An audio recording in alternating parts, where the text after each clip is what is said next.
G'day everyone, welcome to Rolling Conversations, and it's really exciting this afternoon. We're having our first multi-talent night, and we're calling this one our Women's Sports Special. So it is really a pleasure to introduce to you our two guests on Rolling Conversations this afternoon. We have Sarah Stewart, multi-Paralympian, three-time Paralympian in fact, incredible wheelchair basketballer and now Director of Wheelchair Sports New South Wales. Welcome, Sarah. Hello. And Alicia Lucas, and I'm saying that correctly now, nay Quirk, but Alicia is a member of the gold medal winning Australian women's sevens rugby team, as well as a World Cup winner in touch footy and a director of the Cauliflower Club, who are a wonderful partner of ours at Wheelchair Sports New South Wales. So Alicia, welcome to you. Thank you, Mick. Hi, everyone. Yeah, it's great to have you together, and welcome to everyone online. Please do send through your comments and your questions, particularly as they relate to women's sport, and we'll get through those in the next half an hour. And so, Alicia and Sarah, I wanted to start by talking about women's sport, given that's the topic of today's conversation. One of the reports that we're privy to in New South Wales is this incredible document called Her Sport, Her Way. And it was developed by Kerry Turner and a bunch of the great team at the New South Wales Office of Sport. One of the insights in the Her Sport, Her Way paper is about the 3 barriers to entry for getting more girls and women involved in sport. And they talk about the AAP. And A is for appearance, A is for ability, and P is for priorities. So I just wanted to ask you both if you might reflect on your time as young girls getting involved in sport, how relevant those things were for you. And I'll start, Sarah, with you, if I may. To what extent does appearance play a role in your experience? Meaning, the report will talk about getting hot and sweaty and not wanting to get involved in sport for that reason. Do you recall any of that? Probably, I guess it might be a bit more common for people a bit like me. I was quite sporty, and that aspect of appearance didn't matter so much to me, and it's probably why I then did manage to play a lot of sport. I didn't care what I looked like, so that meant I did play lots of sport, and it didn't matter so much. Do you want me to talk to the other points, or do you want us to go back and forth together? Well, let's do them each at the same time, if I wouldn't mind. So I'll throw them to Alicia, to you then. I mean, as elite athletes, I expect the answer is no, but I'm still interested as to whether you observed any of that, perhaps in your social space. So over to you, Alicia. Yeah, I very much have to agree with Sarah. I didn't really care the way that I looked, but I most definitely got the comments of how I should have looked to a specific appearance. So when I was in my sporty clothes, or I had my hair pulled up in a pony or a bun, and I got the common conversation of, you look like a tomboy, you play sports because you look like a boy, that kind of guideline around the specific way I should and shouldn't look. And I definitely had a lot of friends growing up that didn't like to play sport because of that stereotype being put against them. But I know when we started playing rugby, we were obviously playing a traditionally male-dominated sport, and a big focus of ours when we set out about chasing our Olympic goal, we also wanted to kind of rebrand women's rugby and rebrand the way that people viewed how we should look and how we should appear. We obviously wanted to come across as fit and fast, but also and strong, but also as feminine and as women, and we could be and do whatever we wanted to do on the footy field. So we could get out and smash someone, but we could also have our hair in braids, and we could wear fake tan, and we could have our nails done and all those kind of things. But we weren't boxed into a certain appearance and a certain look just because we played sports. That was the biggest thing we tried to drive and create change within that appearance notion of girls growing up, so they could be and look like anything and feel and do anything, and they could play sport with no stereotype around them either. I mean, you certainly did that, didn't you? And for anyone that saw the gold medal at the Olympics and just what a super team that was, we know you've done that, and you've done that in spades for young girls coming through. Sarah, just on the second part then, ability. So again, the Her Sport, Her Way document does talk about that in a unisex environment in primary school, that girls will sometimes take a step back and that the boys will dominate, and that leads to a difference in skill development. Again, as a young person, did you observe that?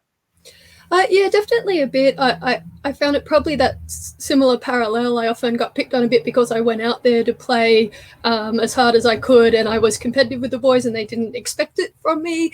So that they always found that quite weird, and I'd get comments about that. And other girls would definitely stand back and stuff, so they wouldn't get those kinds of comments. And I also found it's even that early developmental stuff. I was quite lucky that my family always played with lots of ball sports and stuff with me, so lots of tennis balls and big bouncy balls and all sorts of stuff. So all that hand-eye coordination stuff happened all during my younger years, and then made it easier for me to play sport and be competitive and be up there and be picked and played.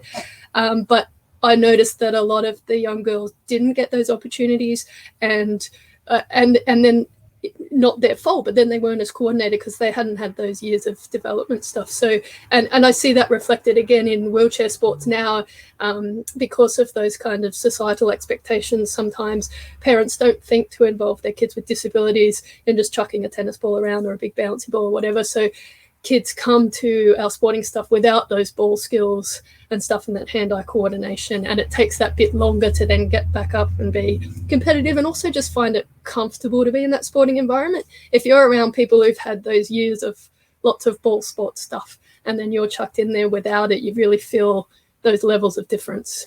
So it's definitely a noticeable thing. I think there's lots happening now that changes that, and I know that like the program you're working on with dads and young girls and stuff like that really helps those kinds of big societal movements to involve women in when they're young girls in getting them involved in sports, but it definitely makes a difference. Indeed. Alicia, you grew up in Wagga. I can't imagine you took a backward step as a young girl growing up in Wagga playing sport. No, most definitely not. I think that was one of the best things about living and growing up in Wagga, is that you could play and do any sport that your heart desired, and that was what I did. I played everything under the sun, and so I, same as Sarah, probably enhanced that ability of skill quite early, because I was throwing the footy around, shooting the netball, shooting the basketball, doing everything that you could do with all of the balls that you could play with. And there is, though, a difference I find even in ability towards in rugby, in kicking. Kicking isn't something that girls as such tend to grow up with. There is obviously a big change and shift in that space, but even up into the World Series level, the difference in ability for girls in kicking, just because they haven't been exposed to it. And then I think the same thing, because if you're not good at something, girls tend to take a backward step because they don't want to show that they're not good at something. And those ability levels can then impact opportunities and experiences that they get. I was fortunate enough to play a lot of mixed touch football growing up, and so being put against boys along the same level of the same sport, it was really good in enhancing our development in that skill as well, and that provided a platform of equal opportunity for the same sport. And I think that's where a lot of sports can enhance ability and create that platform, is by having mixed kind of competitions. Obviously a bit harder in some contact form of sports, but across sports that aren't, I think it was a good opportunity for us to enhance ability in that way. But there's a lot of change coming about, and I think there is a lot of programs that have been implemented to affect that. But I think, there is a difference in ability across the sexes in that range. Yeah, indeed. Hey, thanks for everyone watching on, and we had a great response to having both you, Sarah, and Alicia on tonight. We've got Nate Pentecost saying good day to you there, Sarah, and plenty of others out there watching along on Facebook Live on the Wheelchair Sports New South Wales Facebook page. Before we moved off this topic and get talking about some of your great accomplishments as elite sports people, I just want to ask Sarah, with regard to disability sport, we have spoken about some of those barriers to entry for girls and women, but in addition to that, a range of our wheelchair sports, in fact most of our wheelchair sport grassroots level, is played in a unisex format. So going back to what Alicia was just talking about, that does present some challenges, doesn't it, for the involvement of girls and women in wheelchair sport in particular, if the unisex format is the main way to play? Yeah, definitely. So obviously, like, we have smaller numbers in wheelchair sports generally, just playing sport. And so the majority of our sport is unisex, so everyone can be involved, particularly at our local and state levels. And so it's great for getting people involved, but that means the majority of teams are either men's teams or mixed teams, but those mixed teams might only have 1 or 2 women in them. And it just means, again, because of some of those compounding factors, growing up as a woman, you may not have had as much access to sport and stuff. You're not starting off in sometimes the same spots as a lot of the guys who've played a lot of sport growing up. So even from that beginning spot, they may not pass you the ball as often and get used to that kind of thing. So we sort of realized how important it was to have spaces where women can come in and play and feel encouraged, and also see other women succeeding and coming in and just feel sort of safe and comfortable in those environments to give it a go and play and have a sort of that social aspect of sport as well.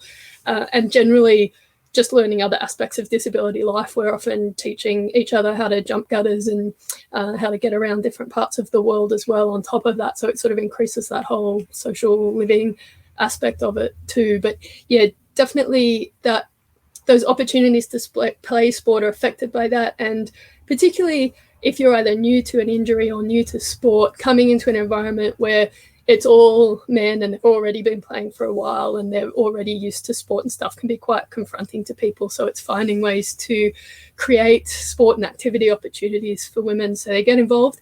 And then also they feel more natural going into those unisex opportunities and can play more often. Indeed. Hey, it's such a privilege to have you both on. Your superstars in your own sport, really not only on a national scale but an international scale. So I want to ask a question about your favourite sporting moment. Alicia, we might start with you. I've got a feeling I might know what it is, but you know, as a superstar of World Rugby Sevens, what is your favourite sporting moment?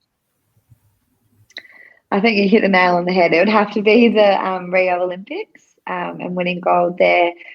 Would have to be hands down one of my favourite and most proudest achievements. Having my now husband, my parents, my little brother, and my best friends from primary school, all the way from Wagga, come over to watch that incredible moment and tournament unfold was something that I'll cherish for the rest of my life, and something I am very proud of that I was a part of. Indeed, and we all got such joy out of it, watching you do it, and with that fantastic team. With John Manenti as the coach, of course, he's an old West Harbour or Western Suburbs man. I played some rugby with John. He's a good fella. And we continue to watch the team evolve. So excited to see what can happen in Tokyo next year. Alicia, I want to do a call out there to Kerry Turner from the New South Wales Office of Sport. Kerry is one of the chief architects of the Her Sport, Her Way strategy and a powerhouse for the inclusion of girls and women in sport in our state. We're so lucky to have Kerry and Andrew Putt and the whole team there at the Office of Sport, led by Karen Jones, of course, as well. So welcome, Kerry, and thanks for watching. Sarah, you're a triple Paralympian. How do you boil that down to one moment? But if you can, give us a particular sporting moment, if you would, both as perhaps at the Paralympics, but also you're part of the reigning Sydney Uni Flames, who are the national championships in the Women's National Wheelchair Basketball League as well. So take your pick. Which one? Look, it's super, super hard. The thing I think particularly about Paralympics Games, it is that moment where you reach like the pinnacle of your sport. You are able to represent your country at the paramount competition you can get to. So it's an incredible achievement. And I think it's something, I think particularly having the time to reflect on the fact that as a team, we qualified for 3 Paralympic Games and we in fact medalled at each of those games. Just to think back at now, that's actually amazing. When you're in the midst of it, you're kind of like, oh yeah, it's what we're doing and here we go, and let's keep training really hard and we want to do better and all that kind of stuff. But when now thinking back, you go, oh, actually, that's pretty ridiculous. We did amazing. And that whole group of girls, all we did together was just fantastic. And I really think now, even looking around the world, as an Australian team of women, because we have a smaller population of people with a disability, smaller population of women with a disability, it's quite amazing that we did so great. And we had so many women that even if they were or weren't competing for particular spots on the team, were still driving to be the absolute best. and you could easily put so many of them into best points categories of women players in the world, and just, you know, a great group of women to be around. So I can't really pick a moment in there because sitting on the fence too much. But yeah, I don't know, that they're all pretty amazing. I'll stop. Fair enough too. With that resume, Hey, you don't have to. there you go. Yeah, up to you. Hey, one of the other elements to women's sport that is often spoken about is this phrase, if she can see it, she can be it. And it's about role models. So I'm interested, Alicia, growing up again, you know, a girl in Wagga, who were your sporting role models, and particularly who are your female sporting role models? Yes, so Susie O'Neill was a big one. I used to do swimming when I was growing up, so I loved watching her race and compete. And then coming from the Riverina area, I also played basketball too, so I had aspirations to be like Lauren Jackson, and felt very privileged to play in a lot of tournaments in the Lauren Jackson basketball stadium in Albury, and had dreams of having my own stadium one day. So I was fortunate to have some really great regional role models. Obviously, a lot of lesser known players through touch football, but local girl Rachel Addison, who was a good mentor to me growing up in Wagga, who had played touch football for Australia as well. So I was very fortunate to have access to a lot of great female sporting role models, but not so many in rugby, as it was obviously relatively new on the national landscape. But a lot of my really great touch friends, they were the pioneers in the game that played in the 2009 World Cup, which Australia won, and that they were the pioneers in getting rugby into the Olympics as well. So I was fortunate enough to play alongside them. So have my own teammates, I believe, are sometimes the best role models that you need. Very cool. Same question for you, Sarah, in terms of sporting role models, and particularly, as I say, you know, female sporting role models. Yeah, definitely. Growing up, because I played all sorts of sports, and I did netball and swimming and judo, and but I also really loved cricket and rugby, but there wasn't as many sort of opportunities to play those for me then. So I certainly liked Zoe Goss and Belinda Clark, the cricketers, and thought they were amazing and what they'd done. And now to see women's cricket come so far is absolutely brilliant. And once I sort of started wheelchair sports, and within that sort of wheelchair basketball context, definitely Lisa Tesh and Lisa O'Nien were just massive for me. They got me into the sport and playing, and they were both just such incredible players. And then once I knew international players as well, Chantel Benoit is just an absolute giant of the game and was very influential, both in her home country of Canada, but basically everywhere in the world. And she did a lot in Australia as well. So they're probably the big ones for me. They were just incredible and really just inspiring in what they did, both on the court and off the court. Yeah, great. Hey, there's a message there from David Krantz, who, Sarah, you know, Alicia, David works as our head of sport, but also runs a touch footy club as well. So apparently he's recruiting and taking advantage of the opportunity just to do a shout out to you there. So thanks, David. If we could just remove David and have him blocked, please. He's a bit like that. I think he bailed up Lauren Jackson at a dinner once and spoke to her for about 58 minutes. Nonetheless, yeah. I don't blame him. She's incredible to chat to. She is amazing. You don't want to get stuck with David, though. Good bloke. I shout out to everyone that's watching on, and thank you for your questions. We'll get to those shortly. We've also got some show and tell from Sarah Stewart at some stage. Now, Alicia and I have nothing for show and tell, and we have no idea what's coming. So I have a quick one. Okay, sure. Just because I've been watching these, and your backgrounds inspired me to get out the old ukulele. And nice. I was going to pop it up the back there, but it's cut out of shot, so I'll just pop that back down again. Did you want to play a little ditty for us, or are you okay? No, I'll save you all from that. Sure.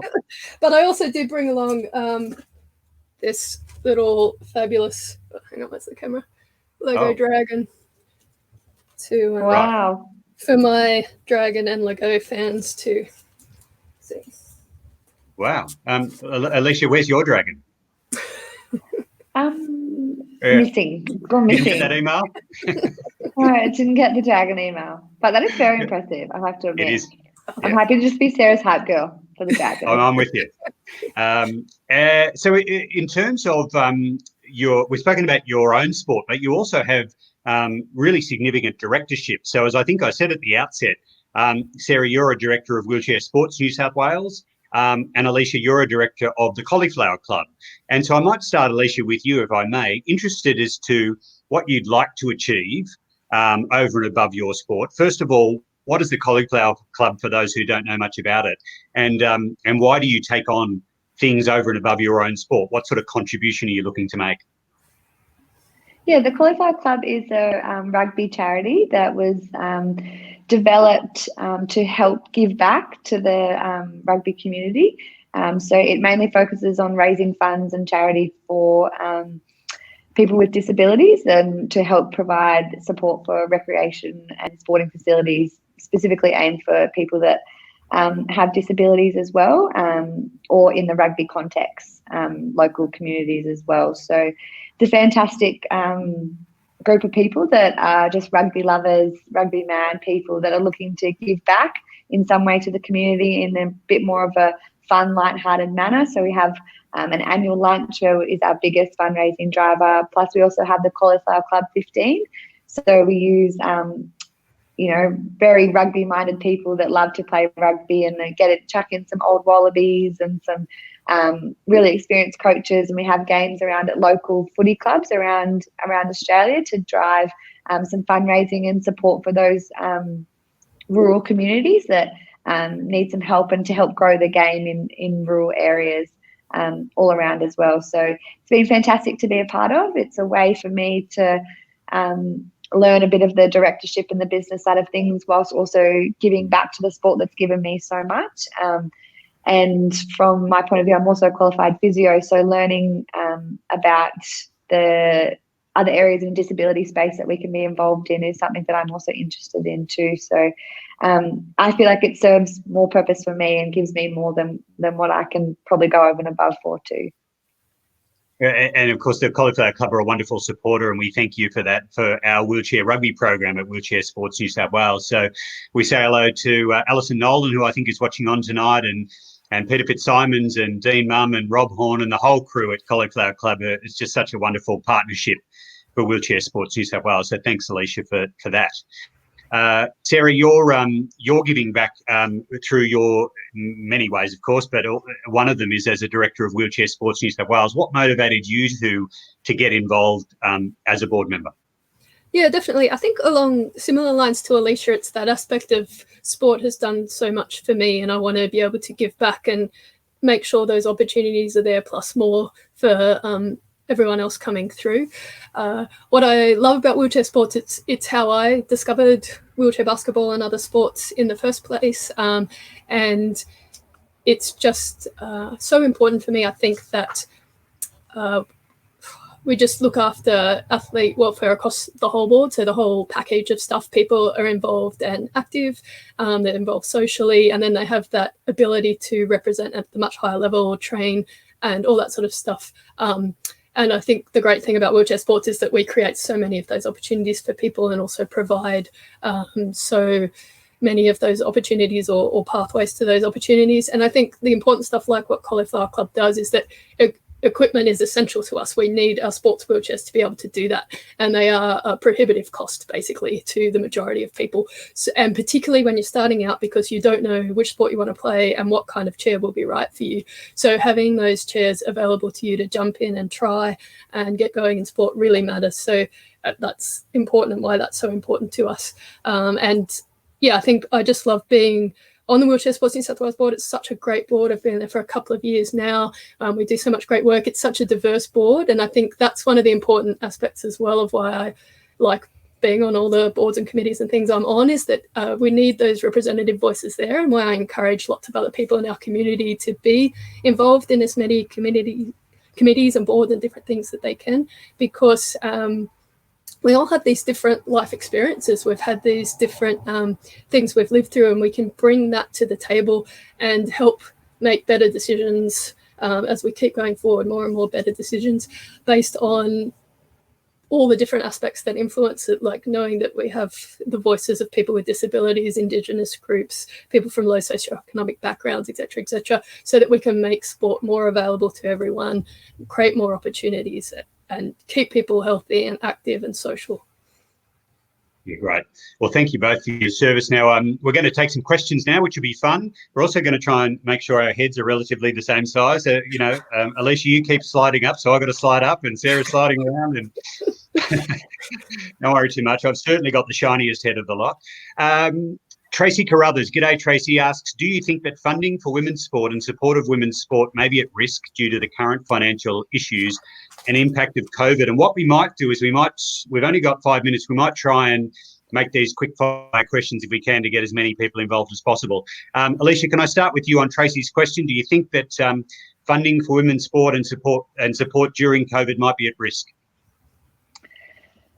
I don't want to say. I think funding for sport in general will be at risk as the economy tightens up. But I hope that people can have foresight to see that women's sport is the way in forward and has to be the future and at the forefront of their return on investment, the positivity and the greater impact it'll have on society by keeping that sponsorship involved. So I think it could be at risk, but I hope people see that it's a great risk to take. Well said. Sarah, anything to add? Yeah, I agree with everything Alicia said. I think probably the extra aspect for those of us with a disability with sport is that side of it where we have to be careful coming back and make sure we have all the right stuff in place, just hand sanitizer and all of that most of us use anyway because our hands are in contact with our wheels, in contact with the world. So we use a lot of that anyway, and that's been in short supply. So even, a specific thing like that we need to make sure is back in stock and stuff. But then we don't want organisations to use that slightly delayed start as an excuse not to start us at all and put us on the back burner. So that's kind of stuff we're really aware of. I think all the kind of minority groups are quite aware of that idea that we don't want to be put on the back burner while they just prioritise able-bodied, high-earning men's sport, as sometimes the media focuses on at the moment. Indeed. Okay. Deb asks, do either of you have any thoughts about how to increase the participation rates of girls and women in sport? Alicia? I've got so many. I just wish I had the time someone to listen. Yes. No, I think the biggest thing for me is exposure and opportunity. Like you said before, if you can't see it, then you can't be it. And if she doesn't get the opportunity to be it, then it can't grow and can't become something better. So there's got to be greater funding or greater opportunities in schools, in community grassroots levels, internationally, nationally, in all those competitions for pathways to be created for young girls to have that experience and that opportunity, and then for it to be in mainstream media, marketed appropriately, sponsored, and shown on free-to-air TV is the best way forward. Great. Sarah, you're a real pioneer in this space within the disability sports sector. Anything to add there in terms of increased participation? I, again, agree with everything Alicia said, and I really emphasise that free-to-air sport, free TV of sports stuff, because it just makes such a difference. So much sports gets lost to either streaming or pay TV, and it's just beyond the realm of most women to actually then see it. So free-to-air TV really matters, and we don't get enough of that with disability sport or women's sport. So that's really important. And I think just having the opportunities to play, a big thing we did recently is, which I've always been trying to do, and I'm really thankful to Wheelchair Sports and the Her Sport, Her Way thing of being able to do this, is moving. So the Women's Festival that we've been running for about 10 years is to expand that out to other sports. So we ran a multi-sport night, which is fantastic because you want women to try as many sports as possible and see what they like, and then run it through other sports like long balls, and we're hoping to do AFL soon. That kind of stuff just really matters. And I think one of a similar, again, parallel with women and people with a disability is you're often not that encouraged to try lots and lots of different sports and do them. And then very particularly with people in a disability, you're sometimes thrown into one sport and don't get to try lots of other sports. So I really want to try everybody to try just lots and lots and lots of sport. Yeah, agreed. In fact, when we were chatting earlier, Alicia, you mentioned that you'd played wheelchair basketball, but maybe needed a bit of practice. Yeah, I was not very good at all. I tried it, and I've heard that I've got to give wheelchair rugby a crack. So that's my next goal to tick off. And then I might have a game against Sarah. We'd love to have you play some wheelchair rugby. In fact, we've done some come and try joint activities with the Cauliflower Club out at Bankwest Stadium a couple of times. And Dean Mums got in, he was terrific. And all of the directors, I must say, have been great supporters of our work. So yes, please, we'd love to see you in a wheelchair rugby chair having a crack at some stage. I've got one more question. I'll just finish with this, if I may. We spoke earlier about, if you didn't play your sport, what else would you play? I said I would have been a very fast skipper in a straight line, which you both laughed at, which was hurtful. Oh, I won't lie, it was hurtful. But if you weren't, as I say, the superstars in your sports, Alicia, what would you have been? What would you have done if you weren't a wheelchair rugby or World Cup winning touch football player? In terms of sport, I would have loved to have been a swimmer. I really enjoy swimming. I would have loved to have gone further with swimming if I could, or surfing. That would be the other thing that I wish I was really great at. Yeah, cool. Sarah? Oh, this is a tough one because I love basically all sport. Along your lines of skipping, which I was hoping you would demonstrate, I was really great at handball, like a tennis ball in the 4 squares in the schoolyard, and I really wished that was a high competitive sport. When people discussed handball at the Olympics, I thought that was what they were talking about for a long time till I discovered it was European handball, which was very disappointing. So you couldn't figure out where King and Queen was it at the Olympics? It wasn't clearly marked out at all. Like, where was the dance? Jack and dance. When did they go to dance? It was hard. It was hard. All right, so we've got a swimmer, a handballer, and a straight line skipper. To both of you, thank you very much for tonight. I think it's been a great conversation, both hearing about your individual sports, your contribution as directors, but also the broader conversation around women's sport and how we make sure when we do get rolling again, in our case, Sarah and Alicia, when you guys are back playing, that women's sport continues this wonderful momentum that has been in existence now for a number of years. So long may it live, and we really appreciate both of you being a part of Rolling Conversations this afternoon. Thank you so much for having us. Thanks, everyone. Thanks, everyone. Thanks for watching, and we'll be back on Thursday. See you then.